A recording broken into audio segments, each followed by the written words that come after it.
Hello, this is my patient support video blog, majoring or dealing with individuals suffering through renal failure.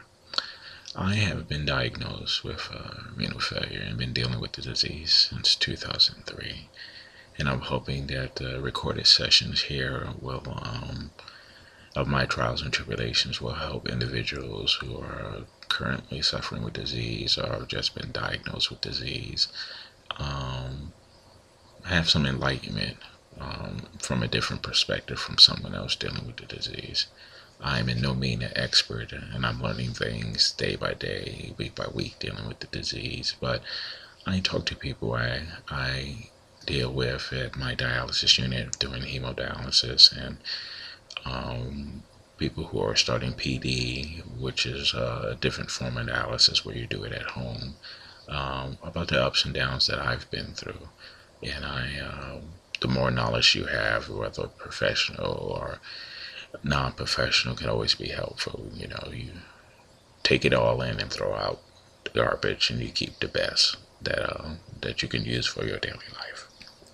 So, like I said, in no means that I am an expert in it, but I am somebody who has walked the walk, and I guess right now I'm recording my talk to talk. So I'm hoping this information become helpful to you. Now, what is kidney disease? Kidney disease or kidney failure is when you have a number of different symptoms or illnesses or diseases. I won't get into the specific names, but basically all of them, what they do is they just lessen the active function or operation that your kidney has overall with your body. The less function you have with your body, various symptoms will come to term.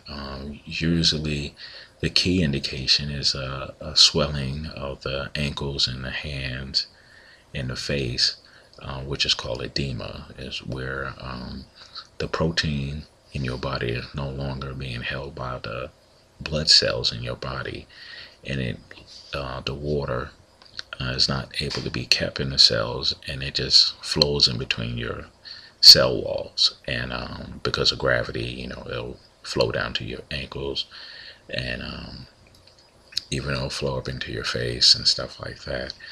And because of your kidneys not functioning, you have high blood pressure. You may have a little bit of yellowness in your eyes, and this is because of the toxins in your body. In my case, I was in the military and caught a cold and was misdiagnosed, and just kept pressing on with life in the military, kept doing my job, kept working out. And the cold turned into the flu and still was being misdiagnosed, and it turned into pneumonia. And because I kept pushing and wasn't having the proper treatment, that pneumonia became so severe that it took my kidneys out. In my aspect, I didn't have diabetes or anything like that, and didn't necessarily run in my family. But because of the stress that I had when I got the disease, nobody told me I really needed to get a good check on my high blood pressure. And because high blood pressure, when you have a kidney problem, as it becomes more elevated, puts more stress on your kidneys. And if you don't get control of your high blood pressure when you're diagnosed with kidney problems, but really you should check your high blood pressure and get control of it for anything. But when you have kidney problems, the control of your high blood pressure is so important, because the higher and the more out of whack that blood pressure gets, the faster you will head down into kidney failure. If you have any scarring of your kidneys, any of the cell walls, it's just a downhill battle. Eventually it's just going to happen. Now, but if you diet and you check your blood pressure, you can extend that to years. Now, in my case, because I didn't know, years turned into a couple of months. So I got diagnosed in April, and because I stressed my body out so much, I went from a normal 187 to 300 pounds in 9 months. And because the steroids that they put you on and the blood pressure pills and everything else they put you on that goes out of whack, I ended up being on dialysis November of 2003 after being diagnosed in April of 2003. But like I said, it's not the end of the world. once I started dialysis, I got a catheter which they put in your chest directly into your heart. It's a way for you to get dialysis right away. So as soon as they put it in, they can start putting you on dialysis machine that same day.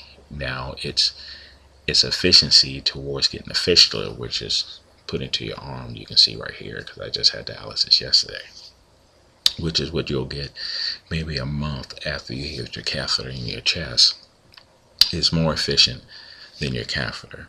But you'll have this in your chest for hopefully 3 to 4 months. You really don't want anything longer than 6 months in your chest, because you can't take a shower and you have to really keep it dry, or it get infected and you'll get an infection. And an infection could be serious. In some cases, it actually kills people.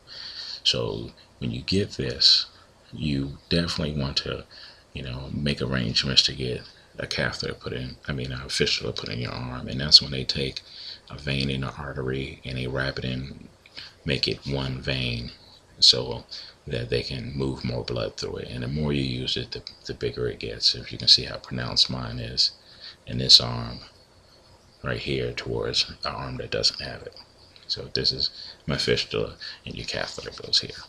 But like I said, you get the catheter first, and then when you have this catheter and you start doing dialysis, they are able to move fluid off your body, and they can do it at kilos at a time. And you can actually go in dialysis for a 4-hour session, which is usually what most people start at doing, 4 hours, because of the amount of volume they got to get off your body.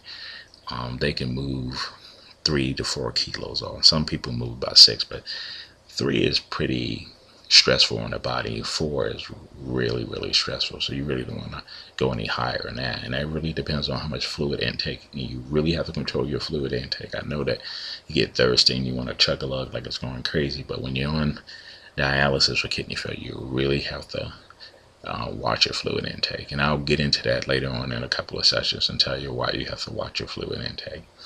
So you're starting dialysis, you have your catheter in, and you have it hooked up, and they hook it up to the machine, and your blood goes out and it goes into a filter, like a pool filter, and it comes back in your body.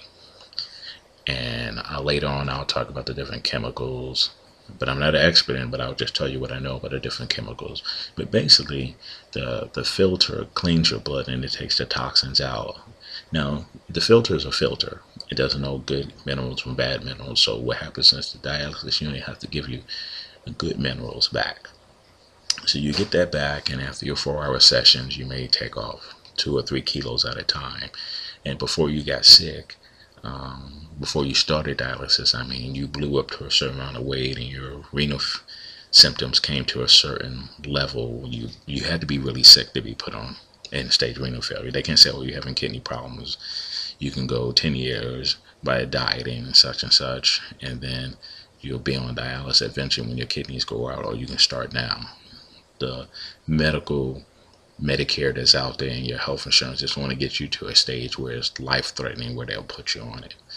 So you'll start dialysis, and you'll start moving fluid off at a certain level, 2 or 3 kilos, and then it'll take like a couple of weeks, because once you do that first one, your body's going to be out of whack, because it just lost 6 or 7 pounds, and you have to make an adjustment to it. So when you get off, you're going to be sleepy, you're going to be tired and drained, and then the next day where you don't have dialysis, then you'll start feeling a little better, and then you go back to dialysis that third day, you do it again, you'll be tired, and you get home, you go to sleep, and then that next day you wake up, you feel a little better. So that's where the depression comes in, because it's a real different change in life. And in my next session, I'll talk a little bit more about being on dialysis and the symptoms and the depression that you go through from it. So I'm hoping that this video is serious. This is my first one. Hopefully I'll get better as I start talking more and more on my webcam on the ins and outs of dialysis. And I look forward to you listening to my next blog. Thank you.